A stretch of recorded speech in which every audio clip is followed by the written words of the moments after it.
Hello everyone, कैसे हो आप सब। आई होप सभी अच्छे होंगे और आप सभी का रिवीजन भी अच्छी तरह चल रहा होगा। तो देखिए, हम यहाँ पर जो हमारे केवीएस में प्रीवियस ईयर क्वेश्चन पेपर हुए थे उनकी हम यहाँ पर क्वेश्चन प्रैक्टिस कर रहे हैं। ठीक है, तो हमने टीजीटी के सभी पेपर को डिस्कस किया है। अब कल से हमने पीजीटी का बायोलॉजी का पेपर को स्टार्ट किया था, जिसमें हमने 40 क्वेश्चन तक अपना डिस्कस कर लिया था। तो आज हम 41 क्वेश्चन जो हमारा पेडोलॉजी सेशन आता है उसको करेंगे। ठीक है, तो चलो फिर स्टार्ट करते हैं अपना। तो देखिए क्या दिया हुआ है 41 क्वेश्चन में। निम्नलिखित में से किससे विद्यालय गृह का सातत्य सुनिश्चित होगा। तो किससे सुनिश्चित होगा? अध्यापक का सशक्तिकरण, नियमित पर्यवेक्षण, प्रभावी सांस्कृतिक कार्यकलाप या विद्यालय के कार्यक्रमों में माता पिता और सामाजिक कार्यकर्ताओं की नियमित भागीदारी। तो किस में होगा आपका? विद्यालय के कार्यक्रमों में माता पिता और सामाजिक कार्यकर्ताओं की नियमित भागीदारी, यानी कि डी ऑप्शन क्या आप सभी का राइट है।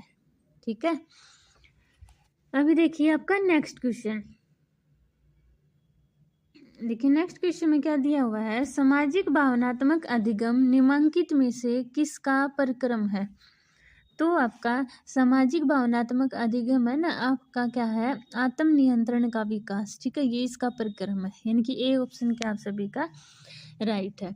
नेक्स्ट क्वेश्चन देखिए, निम्नलिखित में से किसके सामाजिक भावनात्मक अधिगम सुनिश्चित होगा। अनुशासन, समयनिष्ठता, संबंध, सकारात्मक अभिवृत्ति। तो किससे होगा? रिलेशनशिप से, यानी कि संबंध से।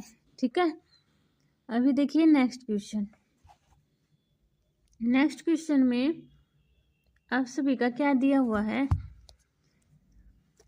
NCPFECCE ऑफ NEP 2020 कवर, यानी कि नई शिक्षा नीति 2020 में उल्लेखित NCPFECCE में शामिल है।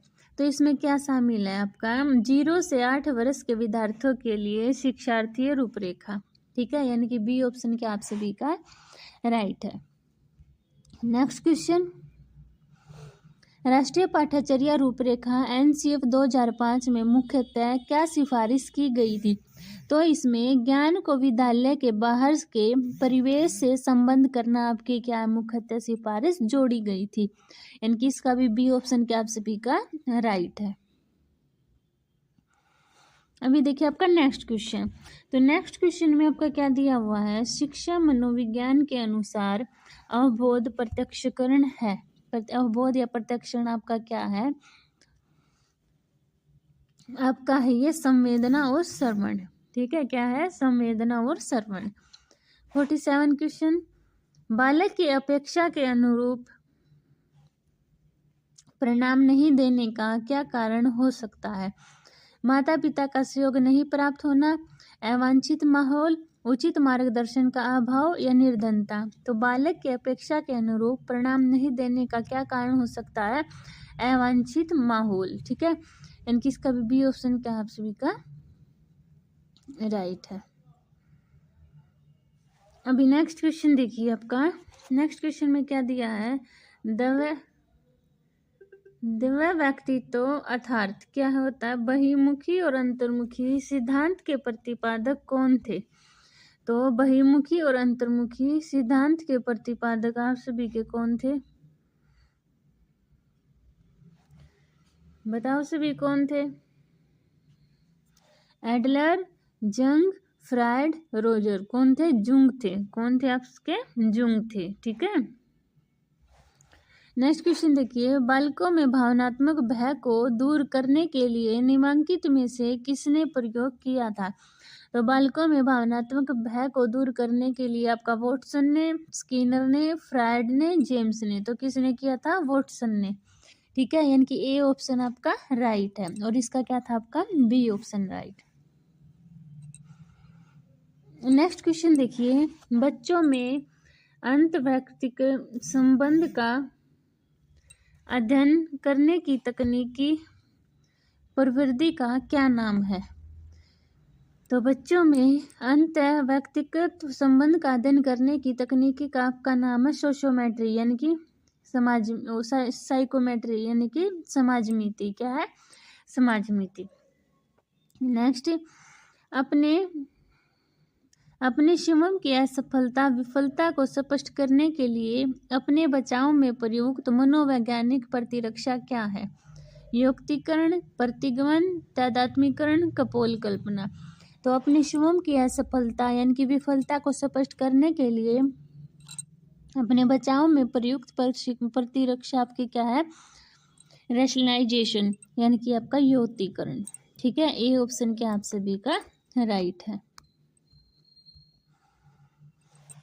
अभी नेक्स्ट क्वेश्चन देखिए, the term gestalt refer to.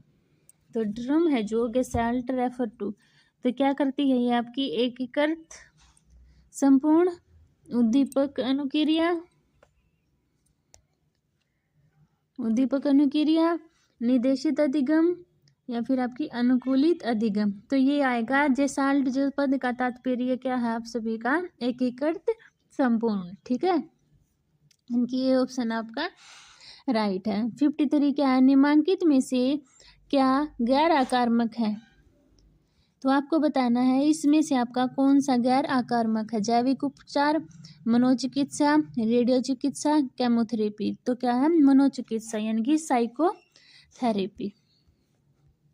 ठीक है, अभी देखिए आपका 54 क्वेश्चन क्या दिया हुआ है? निम्नलिखित में से किसके परिणाम स्वरूप विद्यार्थियों में अनुशासनहीनता उत्पन्न होती है?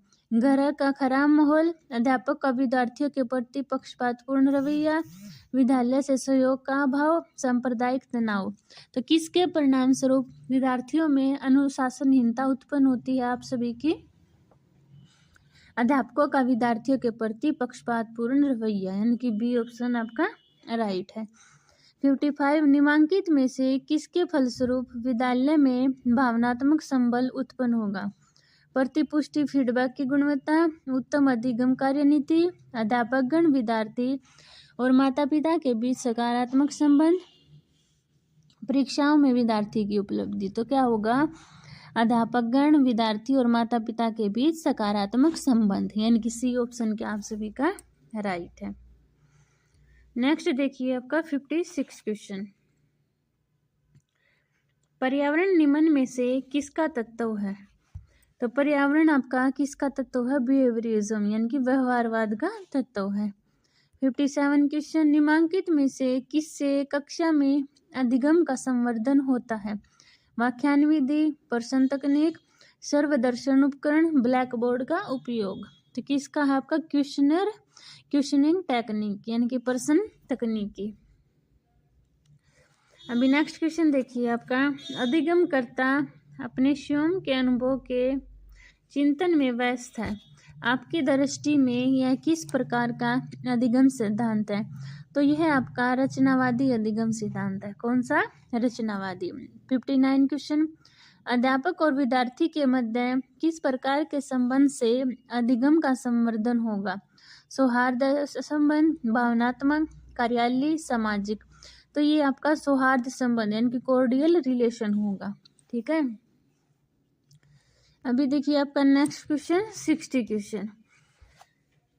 क्वेश्चन आपका क्या दिया हुआ है? निम्नलिखित में से किससे कक्षा में बेहतर माहौल का निर्माण होगा? विद्यार्थियों को अभिव्यक्ति और विकल्प का अवसर देना, सुचारू रूप से वार्तालाप, उत्तम वातावरण, आरामदेह फर्नीचर। तो बेहतर माहौल किससे होगा? विद्यार्थियों को अभिव्यक्ति और विकल्प का अवसर देना। 61 निम्नलिखित में से किससे कक्षा में अधिगम प्रभावित होगा? तो ये आपका सुअभिकल्पित पाठ्यचर्या से अधिगम प्रभावित होगा। ठीक है, देखिए नेक्स्ट क्वेश्चन देखिए आपका, स्थानीय क्षेत्र में चिड़ियाघर के शैक्षणिक दौरे में क्या सुनिश्चित होगा? प्रकृति की बेहतर सूझबूझ, जंतु की जीवन दशा के बारे में बेहतर अंतर्दृष्टि, प्रकृति के प्रति अधिगमकर्ता में प्रशंसा का भाव, उत्तम आनंद। तो स्थानीय क्षेत्र में चिड़ियाघर के शैक्षणिक दौरे से आपका जंतुओं की जीवन दशा के बारे में बेहतर अंतर्दृष्टि क्या है आपका सुनिश्चित होगा। ठीक है, और नेक्स्ट देखिए आपका क्वेश्चन, वन की यात्रा के पश्चात बालक में निम्नलिखित में से कौन सा गुण विकसित होगा? कल्पना शक्ति, चिंतन शक्ति, अभिव्यक्ति क्षमता, आत्मनिरीक्षण क्षमता। तो वन की यात्रा के पश्चात बालक में आपका आत्मनिरीक्षण अक्षमता क्या है गुण विकसित होगा। ठीक है, तो डी ऑप्शन आपका राइट है। अभी देखिए आपका नेक्स्ट क्वेश्चन, अधिगम स्थान लर्निंग स्पेस से आपका क्या तात्पर्य है? तो ये आपका उत्तम वातायन युक्त कक्षा, आरामदेह डेस्क, भय रहित माहौल से में सुसज्जित कक्षा, कक्षा में आईसीटी उपकरण। तो अधिगम लर्निंग से आपका क्या तात्पर्य है? कक्षा में भय रहित माहौल में सुसज्जित कक्षा। सी ऑप्शन आपका राइट है। नेक्स्ट क्वेश्चन, विद्यालय में पाठ्यचर्या का प्रयोजन है। तो विद्यालय में पाठ्यचर्या का आपका क्या प्रयोजन है? अनुदेशात्मक उद्देश्यों की पूर्ति, यानी कि सी ऑप्शन क्या आप सभी का राइट है। नेक्स्ट क्वेश्चन देखिए, पाठ्यचर्या की अनिवार्य विशेषता है। तो पाठ्यचर्या की आपकी अनिवार्य विशेषता क्या है बताओ सभी? ये है आपकी ज्ञान के अनुप्रयोग संबंधी कौशल।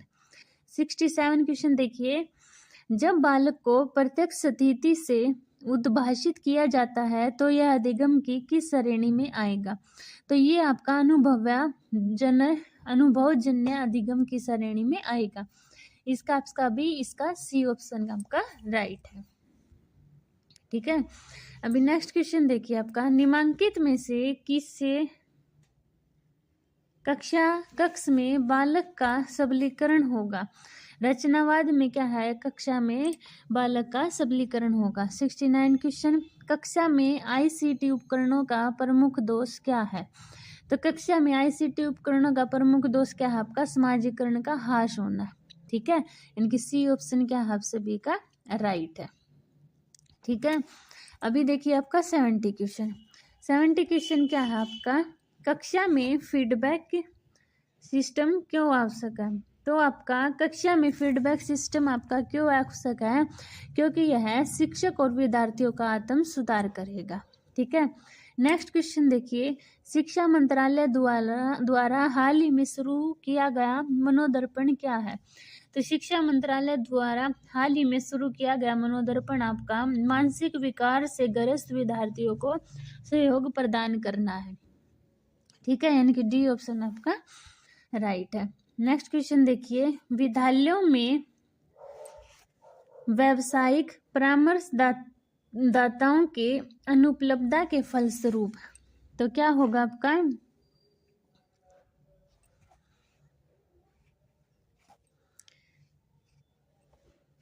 क्या है? विद्यालय में व्यावसायिक परामर्शदाताओं की उपलब्धता के फलस्वरूप का आपका विद्यार्थियों में मानसिक ऋणता के मामले में वृद्धि हो रही है। ठीक है, यानी कि ए ऑप्शन का आप सभी का राइट है। 73, आप किस प्रकार समुदाय को अधिगम संसाधन बना सकते हैं? तो हम बालकों को स्थानीय सामुदायिक केंद्र यथा डाकघर और बैंक ले जाकर क्या बना सकते हैं? अधिगम संसाधन बना सकते हैं। यानी सी ऑप्शन क्या आप सभी का राइट है। 74 क्वेश्चन देखिए, विद्यालय के नेता का महत्वपूर्ण गुण क्या है? तो विद्यालय के नेता का महत्वपूर्ण गुण आपका क्या होता है? योग्यता। क्या होगा? योग्यता होता है। नेक्स्ट क्वेश्चन, निम्नलिखित में से किस महत्वपूर्ण पदबंध से शांति स्थापित करने वाला नेतृत्व परिलक्षित होता है? तो ये मैं इसे बेहतर ढंग से कर सकता हूँ? नहीं। मैं आपको बताता हूँ कि यह कैसे किया जाता है? नहीं। मैं निर्देश देता हूँ कि आप इसका पालन कीजिए? नहीं। हमें बड़ा सौपन देखना चाहिए और मानक निर्धारित करना चाहिए। आपका बी ऑप्शन क्या है राइट है। अभी देखिए आपका नेक्स्ट क्वेश्चन,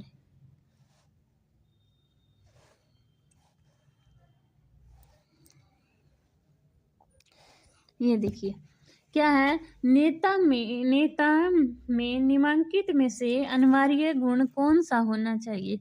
तो कौन सा होना चाहिए उसमें, अन्य व्यक्तियों को प्रेरित करने का। ठीक है, तभी तो नेता बनता है, अन्य व्यक्तियों को प्रेरित करता है, इंस्पायर करता है। नेक्स्ट क्वेश्चन, विद्यालय में अभिभावक शिक्षक संघ क्या है। तो विद्यालय में अभिभावक शिक्षक संघ क्या है, विद्यालय के विकास के लिए रचनात्मक सुझाव। ठीक है, ए ऑप्शन क्या आप सभी का राइट है। नेक्स्ट देखिए 78 क्वेश्चन क्या है, राष्ट्रीय पाठ्यचर्या रूपरेखा 2005 निम्नलिखित में से किसके द्वारा तय की गई। तो ये आपकी राष्ट्रीय शैक्षणिक अनुसंधान एवं प्रशिक्षण परिषद द्वारा क्या है, तैयार की गई थी। 79 नई शिक्षा नीति 2020 के अनुसार ECCE क्या है। तो नई शिक्षा नीति 2020 के अनुसार ECC आपकी early childhood care and education है। ठीक है, इनकी बी ऑप्शन क्या आप सभी का राइट है। नेक्स्ट देखिए 80 क्वेश्चन, शिक्षा का अधिकार अधिनियम 2009 कब लागू हुआ। तो शिक्षा का अधिकार अधिनियम 2009 ये आपका 1 अप्रैल 2010 से लागू हुआ था। ठीक है, इनकी सी ऑप्शन आपका राइट है। तो ये थे आज आपके पेडालॉजी के क्वेश्चन। आई होप सभी बच्चों को क्लियर होंगे। अगर फिर भी किसी को डाउट होता है तो वो कमेंट सेक्शन में बता सकता है, मैं उसका डाउट क्लियर कर दूंगी। अगर आपको मेरी वीडियो पसंद आती है तो प्लीज़ चैनल को सब्सक्राइब कीजिए, वीडियो को शेयर कीजिए, लाइक कीजिए। मिलते हैं नेक्स्ट वीडियो में, तब तक के लिए बाय बाय।